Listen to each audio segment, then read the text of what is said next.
하나님의 말씀 보겠습니다. 하나님 말씀은 마태복음 제18장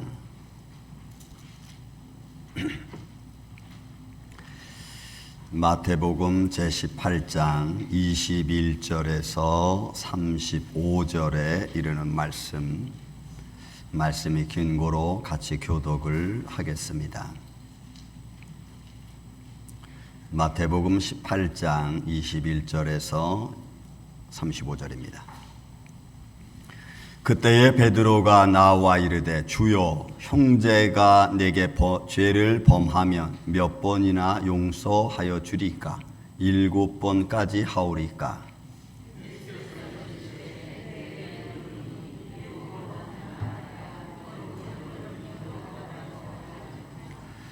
그러므로 천국은 그 종들과 결산하려 하던 어떤 임금과 같으니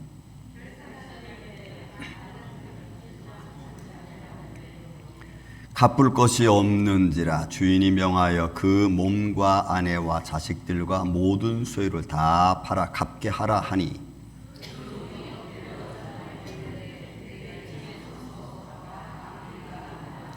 그 종의 주인이 불쌍히 여겨 놓아 보내며 그 빛을 탕감하여 주었더니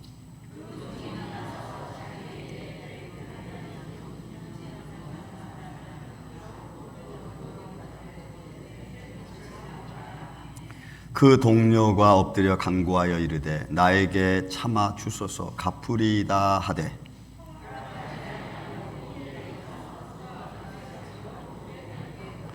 그 동료들이 그것을 보고 몹시 탁하게 여겨 주인에게 가서 그 일을 다 알리니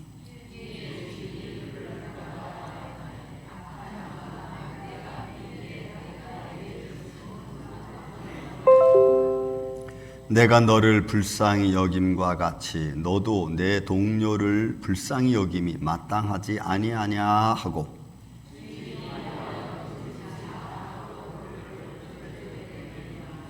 너희가 각각 마음으로부터 형제를 용서하지 아니하면 나의 하늘 아버지께서도 너희에게 이와 같이 하시리라. 아멘. 기도합니다. 예수님 감사합니다. 우리 인생은 어떻게 살아가는지 잘 모릅니다. 내가 알면서 살아가는 것 같지만 그러나 하나님의 도움의 손길이 없이는 살아갈 수 없는 존재임을 이 시간 주님 앞에 고백하오니 주여, 오늘도 말씀을 통하여 우리가 주의 말씀의 의미를 교훈을 깨달을 수 있는 복된 시간 되게 하여 주옵소서. 예배 중에 성령님이 역사하여 주셔서 종의 입술과 생각과 마음을 친히 주관하여 주옵시고 말씀을 전하는 자도 듣는 자도 예수 그리스도 안에서 하나 되는 시간 되게 하여 주옵소서. 말씀의 의미 속에 내 육적인 문제와 영적인 문제들이 예수 그리스도 이름으로 해결되어지고 교훈받는 시간이 되기를 원합니다. 어둠의 세력에 틈타지 아니하도록 주님이 역사하여 주옵시고 성령으로 충만케 하옵소서. 주님만이 홀로 영광 받으시옵기를 원하옵고 사랑이 많으신 예수님의 이름으로 기도하옵나이다. 아멘. 할렐루야. 오늘은 우리가 2024년도 살아가면서 지난주 우리가 우리의 믿음의 어머니 손목상을 보내고 우리가 하루하루를 살아가면서 가장 힘든 게 뭘까라는 생각하면서 용서의 가치라는 말씀으로 이 시간 좀 은혜를 나누고자 합니다. 세계에서 가장 짧은 단편 소설이면서 완벽한 소설 하나가 성경책에 있습니다. 그것은 누가복음 15장 탕자의 비유입니다.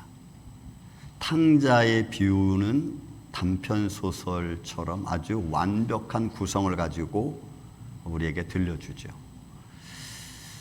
근데 그 탕자의 비유 속에서 탕자에 대한 초점을 많이 맞추는데 사실은 탕자보다는 아버지에게 우리는 초점을 더 많이 맞춰야 됩니다. 왜냐하면 아버지가 탕자를 받아들이는 모습이죠. 그 모습은 우리가 어떤 상황에서라도 우리는 사실은 이해하기 어렵고 힘든 일입니다. 그래서 우리의 삶 가운데서 아버지의 마음을 갖는다는 것은, 아버지의 마음을 담는다는 것은 정말 어렵고 어려운 일입니다. 하지만 그 일은 하나님이 우리에게 하셨고 우리 또한 그렇게 해야 될 의무가 있다고 저는 봅니다. 그런 의미에서 여러분을 용서의 가치라는 것을 조금 더 보기를 원합니다. 먼저 우리가 말씀을 좀 들어가기 앞서 여러분 본문의 말씀에서 우리가 꼭 기억해야 될 것은 23절에 나와 있는 말씀을 우리가 꼭 기억해야 됩니다. 보세요. 천국은 그 종들과 주인이 결산하는 곳입니다. 근데 그 결산이 심판이 될 수도 있고 축복이 될 수 있고 결과는 결산한다는 겁니다. 하나님이 우리를 이 땅에 보내셨고 보내신 이 땅에서 내가 어떤 삶을 살았느냐라고 하는 것입니다. 그거를 결산하는 겁니다. 그래서 어떤 인생을 내가 살아왔느냐고 하는 것에 대한 아주 중요한 시간이기 때문에 그 중요한 시간이 오기 전에 나는 어떤 인생을 지금 살아야 되는지를 결정하면서 살아가야 됩니다. 그래야 결산할 때 우리는 하나님께 보일 수 있습니다. 그 결산할 때 내가 보일 것이 없으면 우리는 우리의 삶이 공고해질 수 있습니다.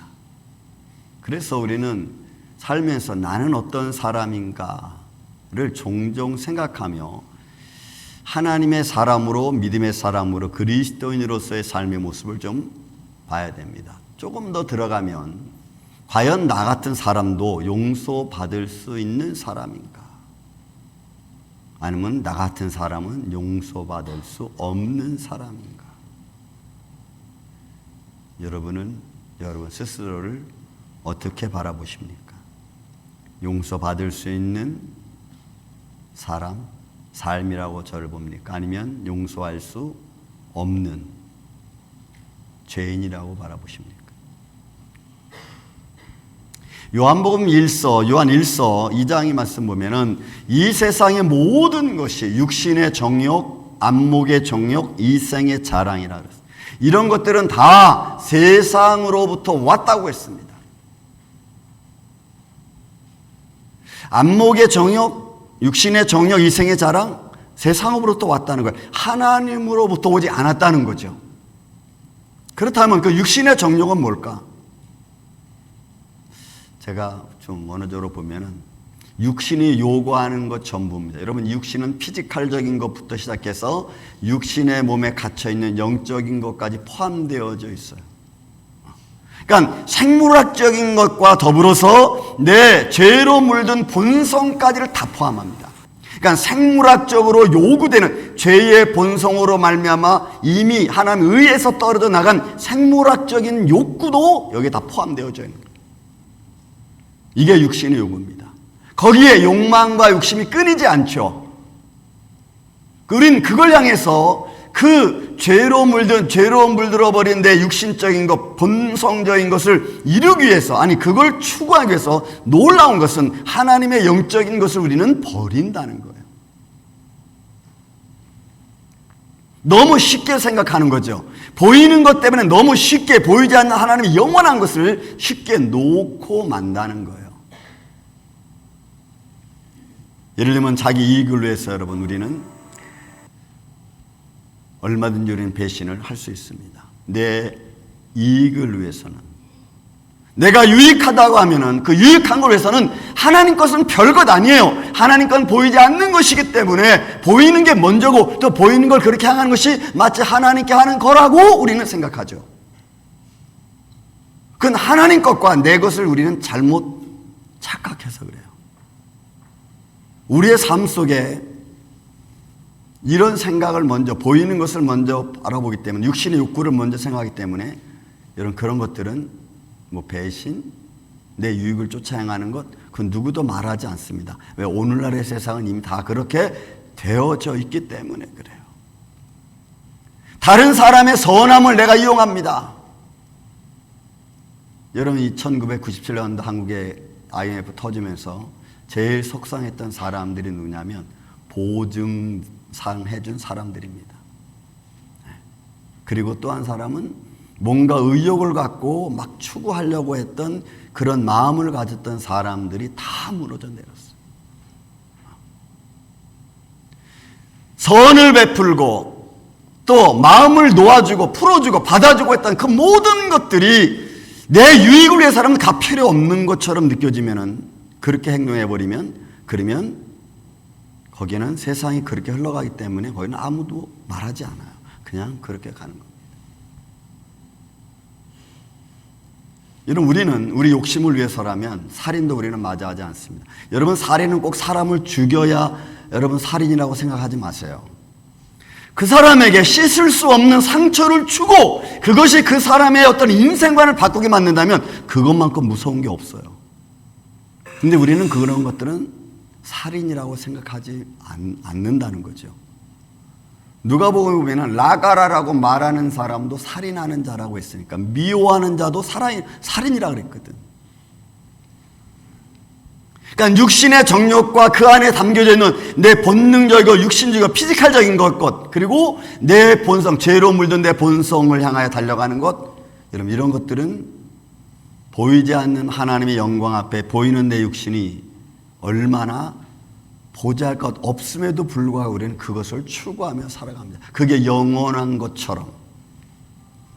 안목의 정욕도 마찬가지입니다, 여러분. 이 안목의 정욕은 말 그대로 보는 것으로 말미암아 생겨지는 욕망과 욕심입니다. 그 중에 가장 무서운 것이 소유욕입니다. 내가 보여지는 것을 갖고 싶어하는 마음이지요. 내가 보는 것으로 말미암아 내 마음에 들어오는 충동적인 것들입니다. 그 보는 것을 내가 갖고 싶은 거예요. 요구하고 싶은 거예요.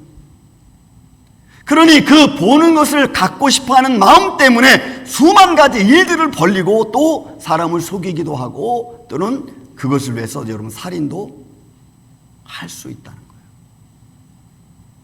그것을 위해서라면 여러분 다른 것도 내가 놓을 수 있다는 거예요. 그래서 영원한 생명을 우리는 내려놓을 수도 있다는 겁니다. 이생의 자랑도 마찬가지입니다. 자기가 가지고 누리고 있는 것, 이 내가 가지고 누리고 있는 것을 잃어버리지 않기 위해서 또 그렇게 누림으로 말미암아 가진 것 때문에 내가 가졌던 내 자존심과 자존감, 이런 것들이 무너지지 않기를 원하는 거예요. 그게 무너지면 여러분 믿음 무너지는 거 아주 순식간입니다. 믿음 때문에 세워진 자존감이나 자신감이 아니고 내가 가지고 있는 것 때문에 세워진 자존감과 자신감이라면 그거는 내가 가지고 있는 게 없어지면 다 무너지는 거예요. 이건 어디로부터 왔다고요? 아버지께로부터 온 것이 아니고 세상으로부터 왔다는 겁니다. 우리는 그렇게 지금 살아가고 있어요. 그렇게 살아가고 있는 나, 과연 내가 용서받을 수 있는 가치 있는 존재인가? 그렇게 욕망으로 들끓고 있고 모든 것에 그렇게 똘똘똘 뭉쳐져 있는 내가 과연 하나님의 사랑의 용서의 가치를 받을 수 있는 자격이 있는가?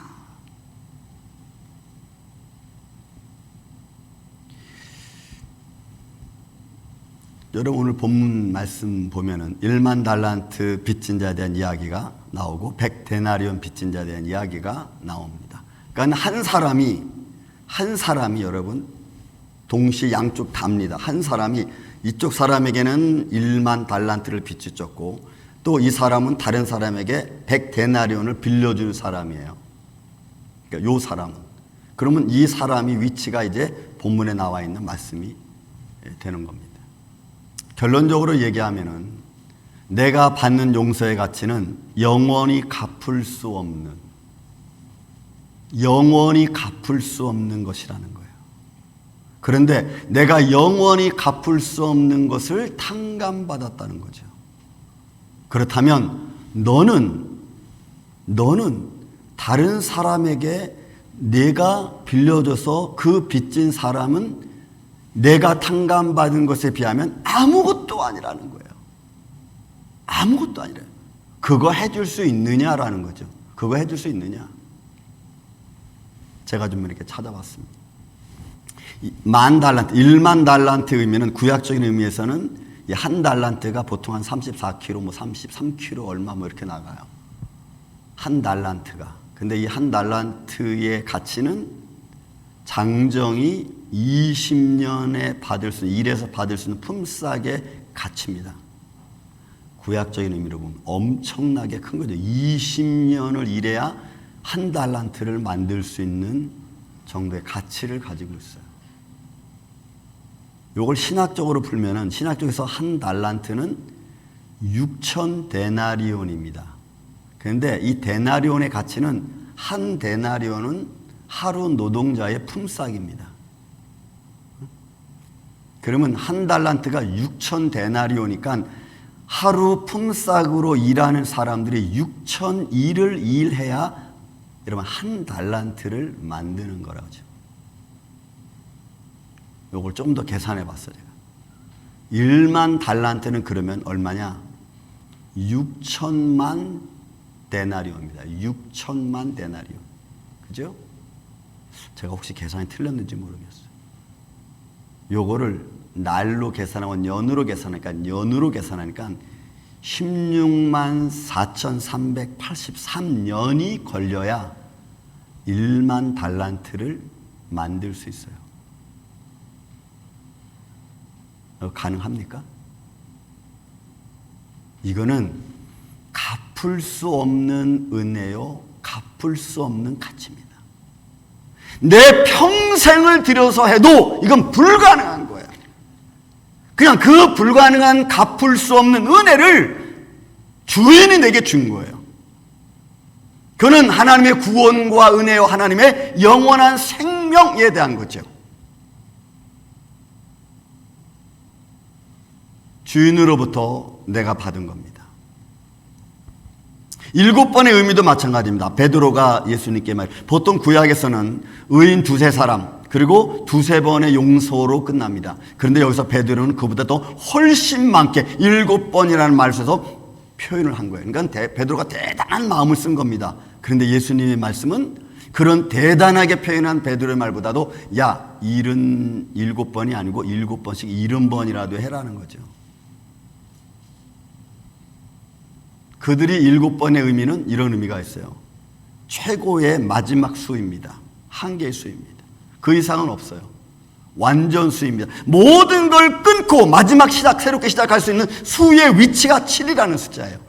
그들의 전통적으로 보면은. 그래서 6일 동안 일하고 쉬고 7일은 쉬고 다시 시작하는 거죠. 그런 의미를 가지고 있어요. 그러니까 그들이 마지노선입니다. 더 이상 넘을 수 없어요. 할 수 없어요. 누가복음 10장에 말씀합니다. 만일 내 형제가 죄를 범하거든 하루에 7번이라도 내게 죄를 짓고 7번 내게 돌아와서 내가 회개하노라 하거든 너는 용서하라는 거예요. 여러분 여기 아주 중요한 의미가 있어요. 여러분 말씀을 가만히 보세요. 만일 하루에 7번이라도 내게 죄를 짓고 그리고 7번 내게 돌아와 내가 회개하노라 하거든요. 우리가 하나님께 하나님 나는 죄인입니다. 내 죄를 용서하여 주옵소서. 내가 알고 지은지 모르고 지은지 하나님 나의 죄를 용서해 주세요 라고 우리가 하나님께 기도하면 하나님은 우리의 기도를 들으시고 우리 마음에 감동을 주십니다. 하나님과 나와의 영적인 대화죠. 보이지 않는 공간 속에서 우리는 시각적인 의미에서 또 시각적인 공간 안에서 말하지만 하나님은 우리가 보이지 않는 곳에서 보이지 않는 공간에서 우리 기도를 들으시고 나에게 평강을 주십니다. 용서라고 하는 것이죠. 사람은 어떻게 해요? 여러분 사람은 만나서 이야기를 해야 돼요. 내게 7번, 하루에 7번이라도 내게 죄를 짓고 그리고 7번 내게 돌아와서 야 미안하다 내가 잘못했다라고 회개하면 너는 어떻게 하라고요? 용서하라는 거예요. 그러니 사람 사이에서 용서는 그 용서하는 마음을 갖고 서로 대하고 이야기해야 돼요. 근데 우리는 이런 게 있어요. 나는 용서하는 마음을 갖고 대화를 시작했는데 저 사람 하는 폼이 말투가 용서하고 싶은 마음이 없어. 그럼 그 깨지는 거야. 그러니까 용서를 바라는 사람의 말과 용서를 해주는 사람의 마음이 같이 합일점을 찾을 수 있는 공간을 여러분 찾아야 돼. 사람은 절대로 여러분 내가 당신 용서해. 근데 저 사람은 그런다고 해서 용서가 될까요? 여러분 이게 안 돼. 그래서 사람은 이게 참 어려운 거예요. 내가 용서하는 마음과 내가 이거 정말 잘못했구나라고 하는 마음이 하나가 돼서 서로 이야기를 나눌 때 그래요. 우리가 살다 보면 그럴 수 있겠죠. 이렇게 화합하는 마음에서 이런 말이 나와야지. 화합하지도 않았는데 사람은 다 그럴 수 있지 않겠어? 뭐 다 연약한데 이 말이 먼저 나오면 여러분 안 되는 거야. 그러니까 누가복음이 아주 굉장히 중요한 말씀을 하고 있는 거예요. 내가 예수님께 나가서 예수님 내가 죄인입니다 라고 고백하지 않았는데, 여러분 고백하지 않았다는 얘기는 내가 하나님을 믿지 않는 거와 똑같아. 근데 하나님이 그래 종현아 내가 너 죄 사해 줄게 라고 나한테 위로하십니까? No. 그렇지 않아요. 근데 우리는 이걸 안 해. 왜? 자존심이 있거든. 여러분 자존심이 있어요. 적어도 그래도 오늘 본문의 말씀이 이런 인생을 그래도 가치 기준으로 환산해 주는 것은 갚을 길은 없지만 그래도 이렇게 내 인생을 가치로 환산해서 표현해 주는 것만으로도 난 감사하죠. 이런 감사한 거예요. 그런데 어떤 인생은 이런 용서의 가치로 환산할 수 없는 가치 없는 인생이 있어요. 환산할 수 없는 가치 없는 인생.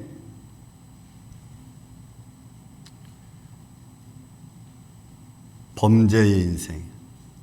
남에게 계속 해를 끼치는 인생. 여러분 질투도 무서워요. 질투가 여러분 극에 달하면 살인으로 갑니다. 오해의 인생. 저는 이 오해의 인생을 살아본 경험이 있는 사람. 뭐 한국에서 그렇지만 미국에서도 제가 98년도, 97년도 와서 교회를 설립하고 어느 교회와 멀징하고 나서 한 달 반 만에 그 교회에서 쫓겨나면서 들었던 말이 제가 몇 년이 지나서 들었냐면 98년, 99년, 2000년, 2, 3, 4, 5, 6, 7년 때 가서 내가 그 말을 들었어. 한국에서 웬 젊은 목사가 와서 우리 교회를 뺏으려고 했다고. 제가 그 문제 때문에 그네 금식하고 가면서 많이 기다렸던 그런 아픈 마음을 어떤 사람이 몇 년이에요 벌써. 거의 그죠? 8년이 지나서 그 말을 들은 거예요. 뭐라고? 젊은 목사가 와서 교회 뺏으려고 했다.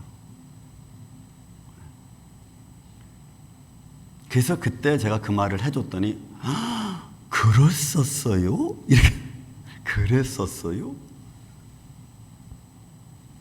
그분 한 사람만 오해가 풀렸지 또 다른 사람에는 오해가 그대로 있을지 아직도 몰라요. 이런 인생을 오해하고 그런 마음으로 가다 보면요 결국 인생은 막다른 길로 가는 거예요. 욕망과 욕심으로 엉켜진 인생. 더 중요한 건 이거예요. 내가 지금까지 살아왔던 삶의 과정에서 어느 한 순간 때문에 내가 가치 없는 인생이 될 수도 있다는 거예요.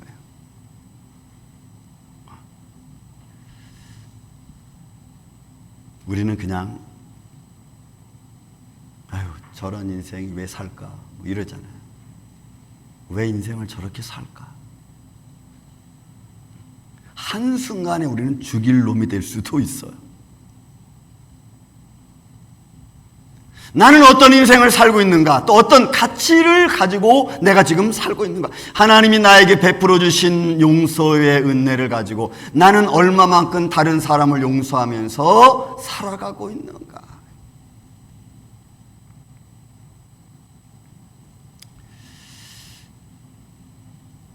여기에 죄인인 저와 여러분이 있습니다.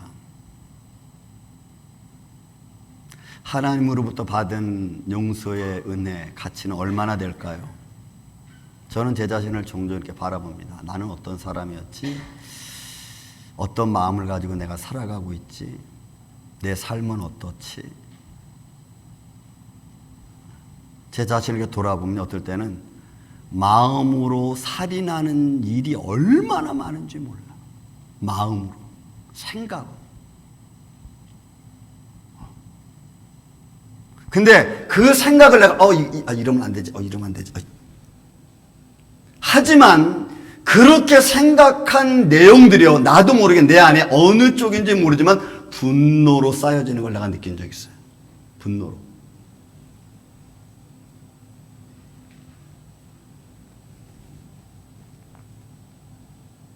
혹시 이런 삶의 과정 속에서 그렇게 많이 하나님의 은혜를 내가 받았음에도 불구하고 용서받을 수 있는 가치 있는 그런 인생으로 살지 못하는 거죠. 그렇게 살아야 되는데. 그러니까 우리가 믿어도 믿음의 모습이 없는 거예요. 믿는다고 하면서 자꾸 내 욕망을 드러내면, 내 삶의 가치를 자꾸 사람들 앞에 모습으로, 자랑으로 드러나면, 여러분, 그것은 오히려 나의 품격을 여러분 떨어뜨릴 수밖에 없어요.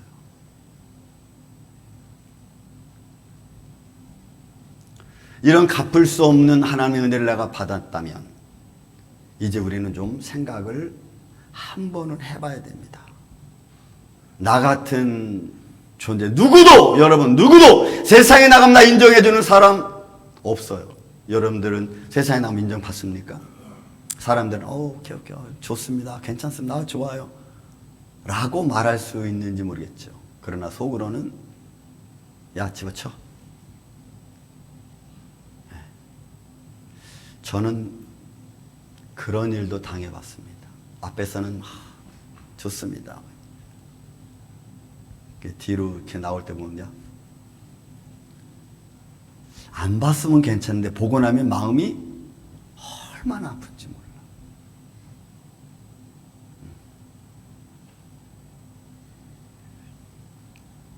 이런 세상 속에서 과연 내 모습은, 나는 반대로 하나님께 받은 이 은혜의 풍성한 감정, 어떤 감사가 과연 다른 이에게는 어떤 모습으로 비춰지고 나타나고 있을까? 여러분, 본문에 있는 말씀 1만 달란트 빚진 자입니다. 뭐라 그래요? 엎드려서, 그 종이 엎드려 절하며 이르되 내가 참으로 다 갚겠습니다. 이 종의 주인이 불쌍히 그를 놓아 보냈습니다. 그죠? 맨 처음에는 여러분 위협했어요. 야, 쟤네 아들 자식 다 팔아다가, 그 소유를 팔아다가 이거 갚게 해라. 그러면 여러분, 주인이 그렇게 말하면 이거 어쩔 수 없어요. 자식들 다 잡아놓고 재산 다 포유하고, 야 이거 다 팔아. 근데 종이 와서 주인님 한 번만 더 나를 용서해 주시고 내가 이거 갚겠습니다. 여러분, 갚겠다고 하는 의미는 뭘까요? 여기서 열심히 그도 살겠다는 거겠죠. 주인을 위해서. 그래서 여러분, 그거 갚아줍니다. 그 종의 주인이 불쌍히 여겨 놓아 보내며 그 빚을 탕감하여 주었더니, 불쌍히 여겨 놓아 보내어 그 빚을 탕감하여 주었더니, 그 종이 나가서 자기에게 100데나리온 빚진 동료 한 사람을 만나 붙들어 목을 잡고 이르되 빚을 갚으라. 여러분, 내가 하는 용서의 가치는요, 어떤 효과를 낼 수 있다고 생각하십니까? 여러분들이 용서를 한다면 그게 어떤 가치를, 어떤 영향을 미칠 거라고 여러분 생각하십니까?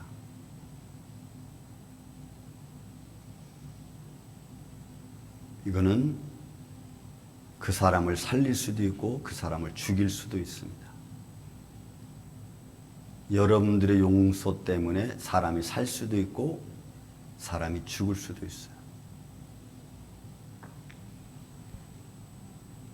다시 말씀드립니다. 오늘 본문은 금방 말씀대로 주인으로부터 1만 달란트 용서받은 사람이 자기에게 100데나리온 빚진 자를 갚으라고 어떻게 해요? 옥에 가둬서 그 인생을 파멸시켜버리는 거예요. 자기는 탕감받고 자기에게 빚진 자는 자기는 탕감해주지 않고 옥에 갇혀서 그 인생을 파멸시켜버리는,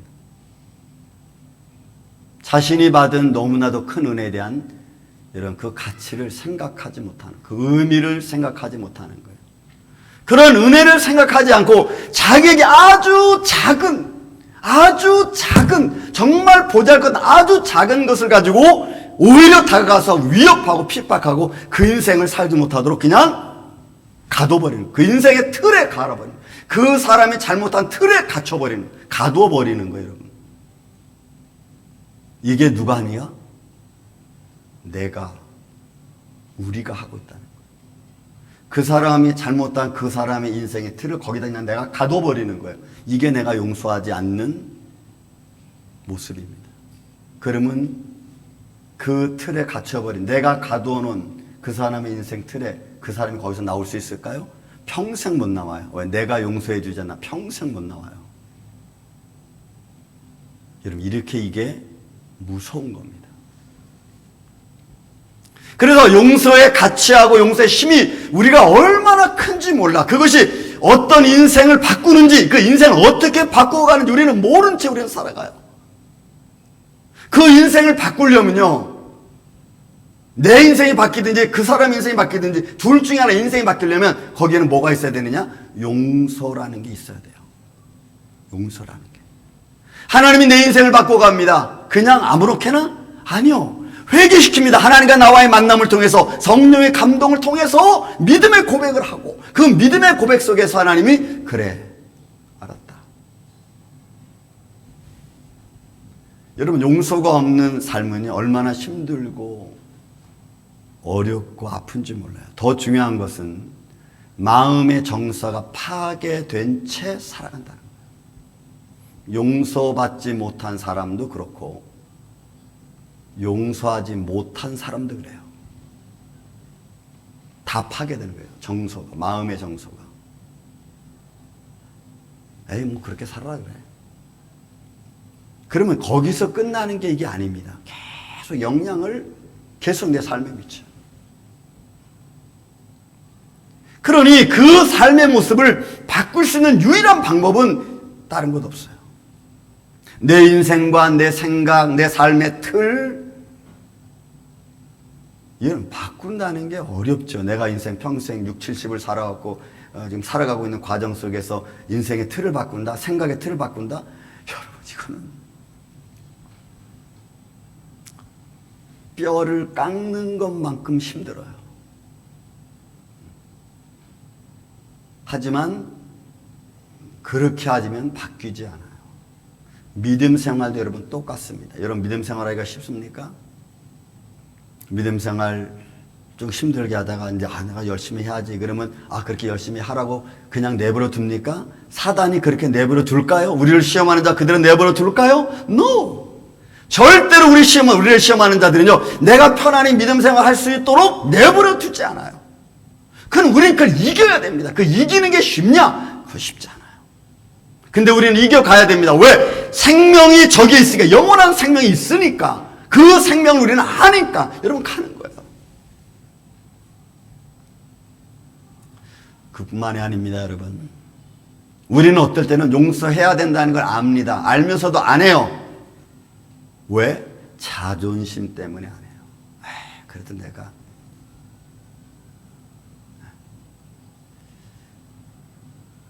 자존심 때문에 안 해요. 그래서 내가 어떻게 살아왔는데.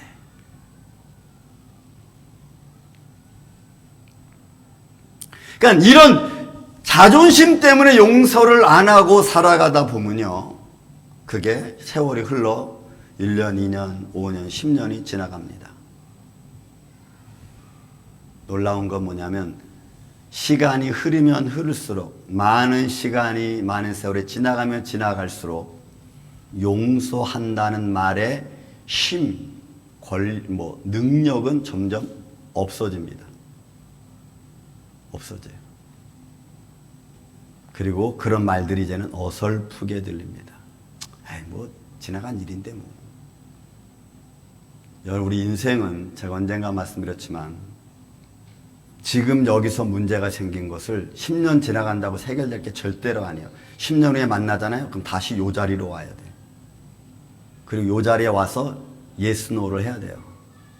10년 지났으니까 뭐 이거 괜찮아. 여러분, 절대로 안 괜찮습니다. 그게 우리 인생의 모습이에요. 그래서 못하는 거죠. 못하면 결국 문제가 어떻게 생기느냐?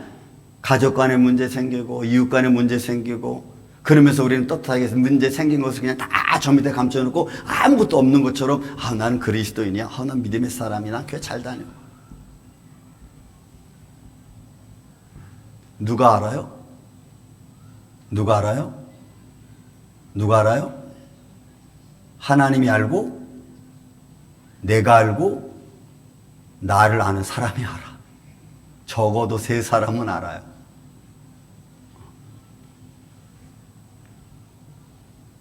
그럼 언제 용서할 수 있느냐? 자, 따라서 합시다. 용서는 지금 해야 한다. 내일 안 돼요.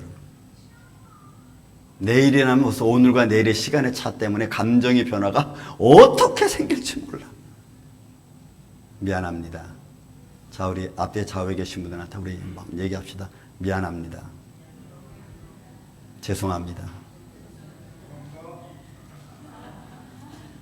네. 여러분, 이거 정말 중요한 거예요.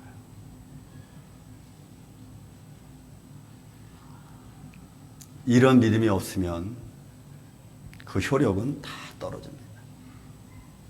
할 때도 여러분 우리가 진지하게 해야 돼. 미안해, I'm sorry. 그러면 뭐라 그래? 우리는 지랄하고 자빠졌네. 지가 무슨 용서를 한다.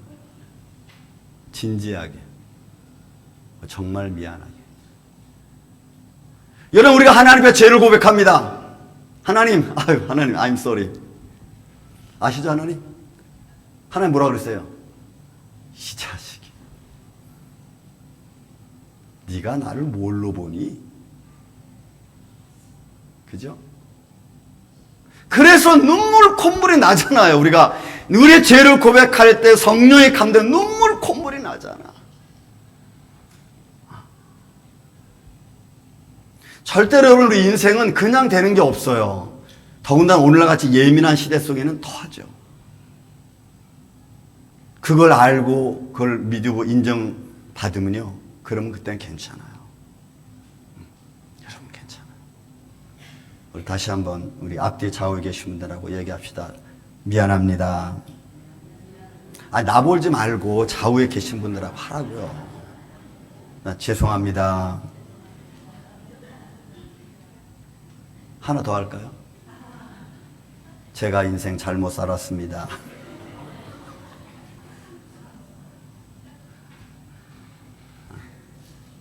정말 여러분, 이거 되게 중요해요. 정말 중요해요. 믿음의 사람들이 할 수 있는 능력이에요. 이거 능력. 저는 이런 말도 아무나 한다고 보지 않아요. 능력 있는 사람이 할 수 있어요. 자신감 있는 사람이 할 수 있어요. 진짜 아는 사람이 할 수 있어요. 오늘 18장 여러분 33절 35절 말씀합니다. 내가 너를 불쌍히 여김같이 너도 내 동료를 불쌍히 여김이 마땅하지 아니하냐. 마땅하지 아니하냐. 내가 너를 불쌍히 여김같이 너도, 이런 문제잖아요. 야, 내가 했으니까 넌 괜찮아, 안 해도 돼. 여러분, 이게 아니라니까. 그래서 용서는 쌍방간에 이루어져야 돼요. 하나님과 나와의 관계, 나와 너와의 관계로. 그리고 이건 어떻게 되느냐? 너희가 각각 마음으로부터 형제를 용서하면, 어디서부터? 마음으로부터요. 마음으로부터. 그러니까 내 마음속에 진심을 담고 진정한 마음을 갖고, 내가 이렇게 잘못했구나. 여러분, 사람은 다 잘못할 수 있습니다. 믿습니까? 아니야. 이건 믿습니까가 아니지. 사람은 여러분 다 잘못할 수 있어요. 저도 그렇고 여러분도 그렇고. 우리 실수하잖아요. 근데 그 실수를 인정하느냐 안 하느냐가 여러분 중요해. 그걸 그리고 인정하고 미안합니다. 할 수 있는 사람과 없는 사람과 차이는 여러분 하늘과 땅 차이. 마음으로부터 내 형제를 용서하면, 만약 용서하지 아니하면 나의 하늘 아버지께서 너 용서하지 않을 거야. 많은 사람들 앞에서 네가 나를 인정하면 나도 하늘에 있는 천군 천사들 앞에서 내가 너를 인정할게, 이거예요.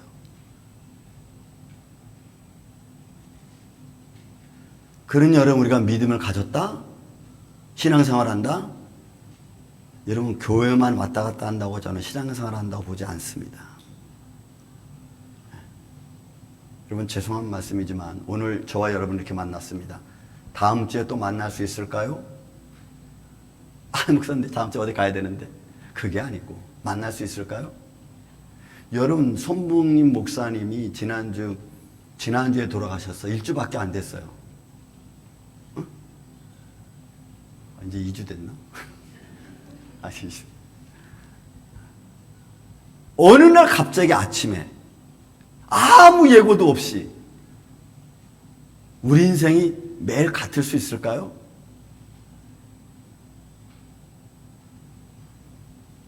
사랑하는 이 아침의 성도 여러분, 우리 한 번만 더 하고 마칩시다. 다시 한번 우리 앞뒤 좌우에 계신 분들하고 미안합니다, 죄송합니다, 잘하겠습니다. 저는 여러분들의 말 속에서 여러분들의 진심을 느낄 수 있습니다. 그런 믿음의 모습으로 하나님의 교회가 잘 이루어가는 코이노니아가 되어가는 교회 되시기를 예수님의 이름으로 축원을 드립니다. 사랑과 은혜가 많으신 아버지 하나님, 우리의 인생의 틀을 우리가 바라봅니다. 내가 걸어갔던 인생의 삶, 그리고 과정 하나하나, 그런 과정 속에서 오늘도 주님을 바라보길 원하고 주님 닮아가는 모습으로 살아가길 원합니다.